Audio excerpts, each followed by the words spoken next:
Capítulo 3, cuarta parte. Claudio. Los soldados no solo mataron a un emperador, sino que hicieron otro. En ese momento vivía en el palacio un tío de Calígula, llamado Claudio, que ahora tenía 50 años. Aunque parece haber tenido tanto sentido común como cualquiera de ellos, fue despreciado y contado como un tonto por quienes lo rodeaban. Incluso su madre, cuando comentaba sobre alguien torpe, usaría la comparación: es más tonto que mi hijo Claudio.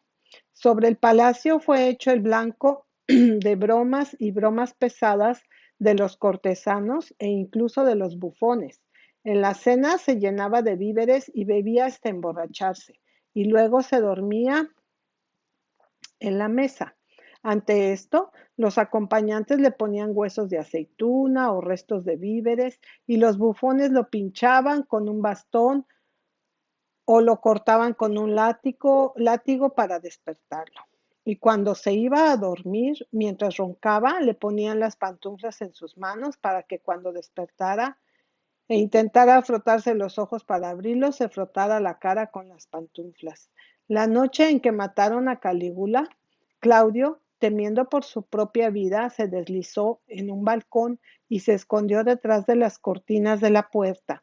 Los soldados, corriendo por el palacio, vieron sus pies sobresaliendo, y uno de ellos lo agarró por los talones y le exigieron saber quién era. Arrastró a Claudio, y cuando descubrió quién era, exclamó: «Vaya, este es Germánico, hagámoslo emperador». Los otros soldados de la banda adoptaron inmediatamente la idea. Lo saludaron como emperador, lo pusieron en una litera y lo llevaron en hombros hasta el campamento de los guardias pretorianos. Al día siguiente, mientras el Senado deliberó, la gente gritó que querían tener un maestro y que debía ser Claudio. Los soldados se reunieron bajo las armas y tomaron juramento de lealtad a él, sobre lo cual les prometió unos $700 a cada uno. Por la dulzura y corrección de su administración, pronto se aseguró el favor y el cariño de todo el pueblo. Habiendo salido una vez de la ciudad a una corta distancia, se difundió un informe de que había sido asaltado y asesinado. La gente nunca dejaba de maldecir a los soldados por traidores y el Senado como parricida, hasta que una o dos personas, y de hecho después de varios otros, fueron llevados por los magistrados a la rostra, quien les aseguró que estaba vivo y no lejos de la ciudad, de camino de regreso a casa. Mientras se sentaba a juzgar las causas, los abogados le reprochaban abiertamente y se burlaban de él. Uno de estos, un día excusándose por el hecho de que un testigo no comparecería, declaró que le era imposible comparecer, pero no explicó por qué. Claudio insistió en saber, y después de varias preguntas fue eludido. Se presentó la declaración de que el hombre estaba muerto, a lo que Claudio respondió: «Creo que es una excusa suficiente». Cuando se quería ir al tribunal, le decían que regresara. Si insistía en irse, lo agarraban por el vestido o lo tomaban por los tacones y hacían que se quedara hasta que estuvieran listos para que se fuera. Una vez, un griego que tuvo un caso ante él se metió en una disputa con él y gritó en voz alta: «Eres un viejo tonto». Y un caballero romano que una vez fue procesado por una falsa acusación provocado por el carácter de los testigos que se traían contra él, reprendió a Claudio con locura y crueldad y arrojó algunos libros y un lápiz a su cara. Él complació a la población con distribuciones de grano y dinero y exhibiciones de magníficos juegos y espectáculos. Este es el Claudio mencionado en el libro de Hechos 18:2, quien ordenó a todos los judíos que se fueran de Roma. Esto lo hizo, dice Suetonio, porque estaban continuamente provocando disturbios por instigación de un tal Cristo.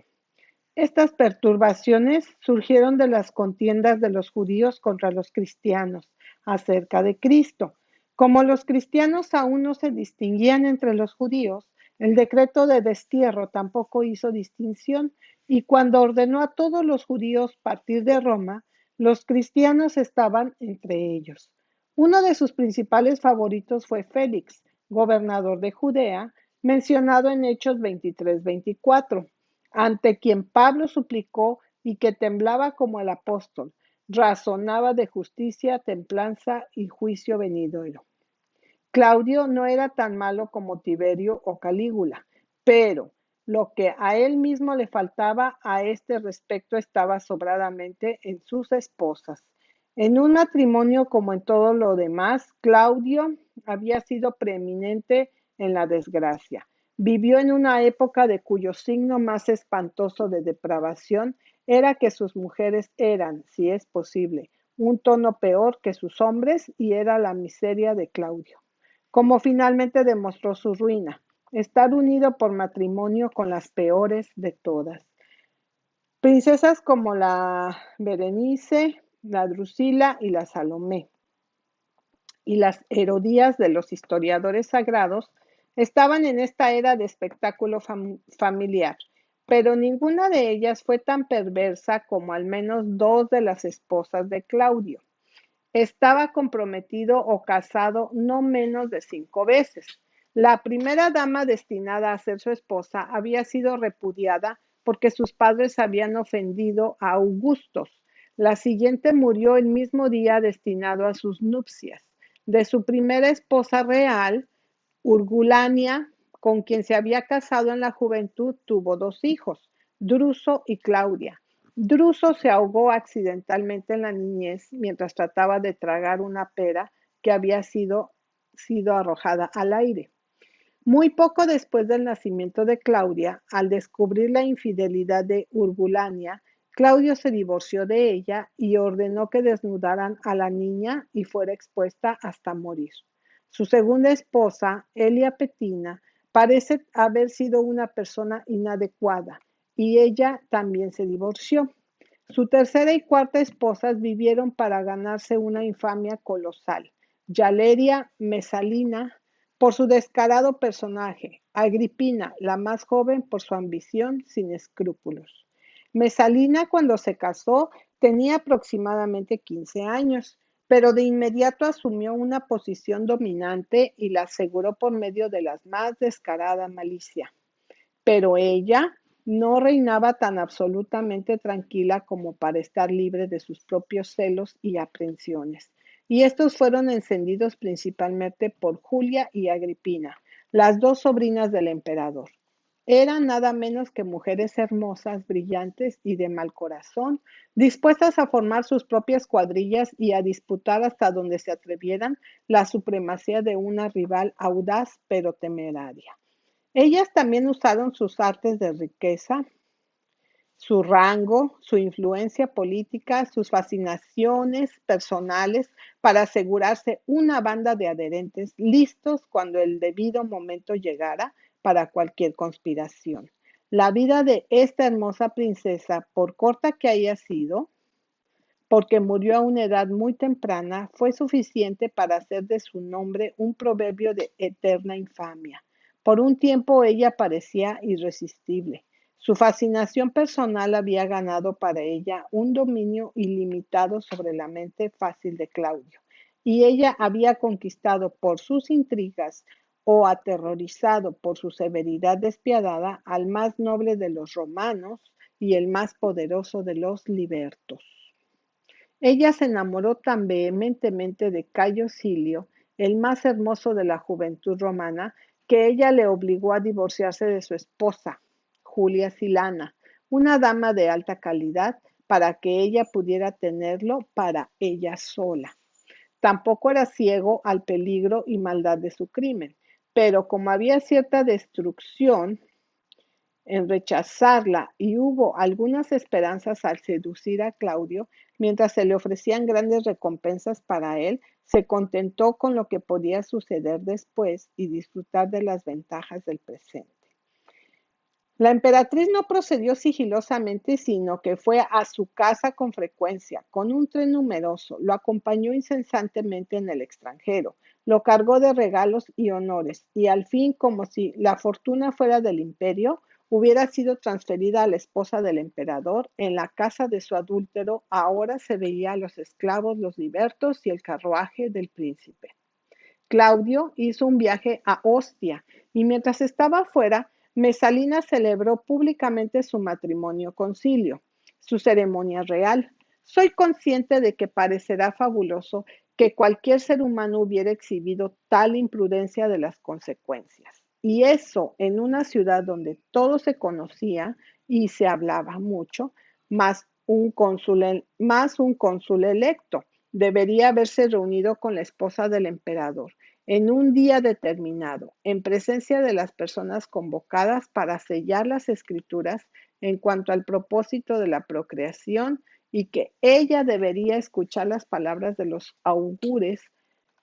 Entró en la casa del esposo, sacrificó a los dioses, se sentó entre los invitados en el banquete nupcial, intercambió besos y abrazos y bien pasó la noche en una relación conyugal desenfrenada. Pero no disfrazaría mi narrativa con ficciones para dar un aire de maravilla, en lugar de relatar lo que me han dicho o redactado mis superiores. Tácito. El informe de todo esto fue llevado a Claudio, que le aterrorizaba pensar que, de no ser por sus favoritos, indudablemente hubiera entregado el imperio a Silio. Varios de estos, sin embargo, lo reclamaron con la seguridad de estar de su lado y ayudarlo al salir adelante, y ellos lo persuadieron partir hacia Roma. Pero temiendo que aún entonces, si Mesalina debería saberlo, ella lo persuadiría de que la perdonara.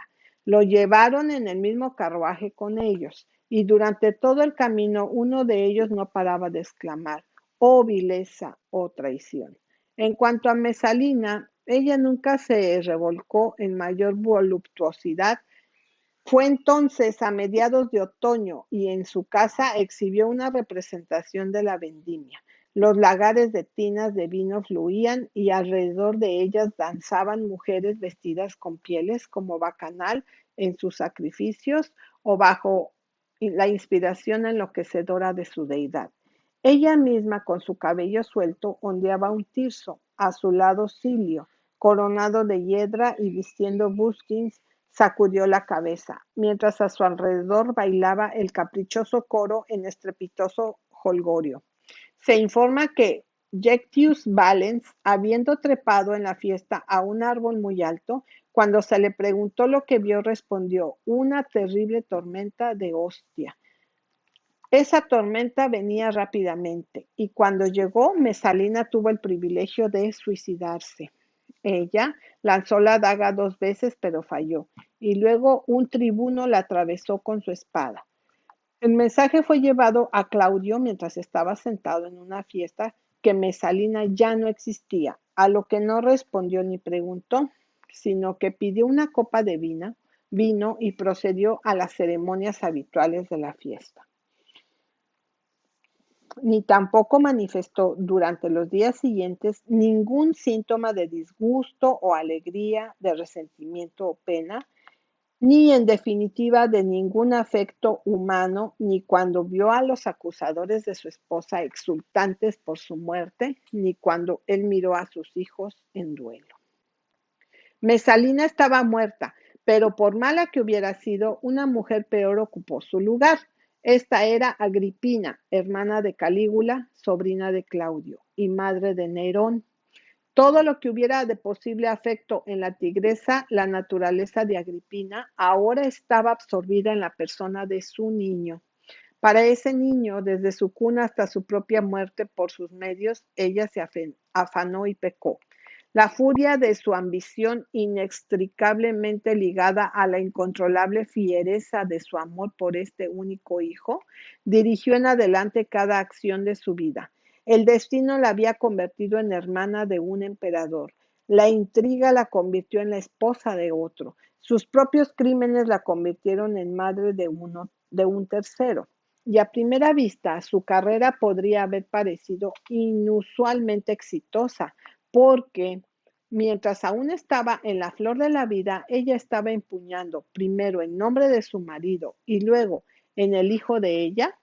No es una participación insignificante en el gobierno absoluto del mundo romano, Pero mientras tanto, esa misma retribución infalible, cuyos pasos sigilosos en la retaguardia del triunfante criminal que podemos rastrear página tras página de la historia, se acercaba cada vez más a ella con la mano levantada.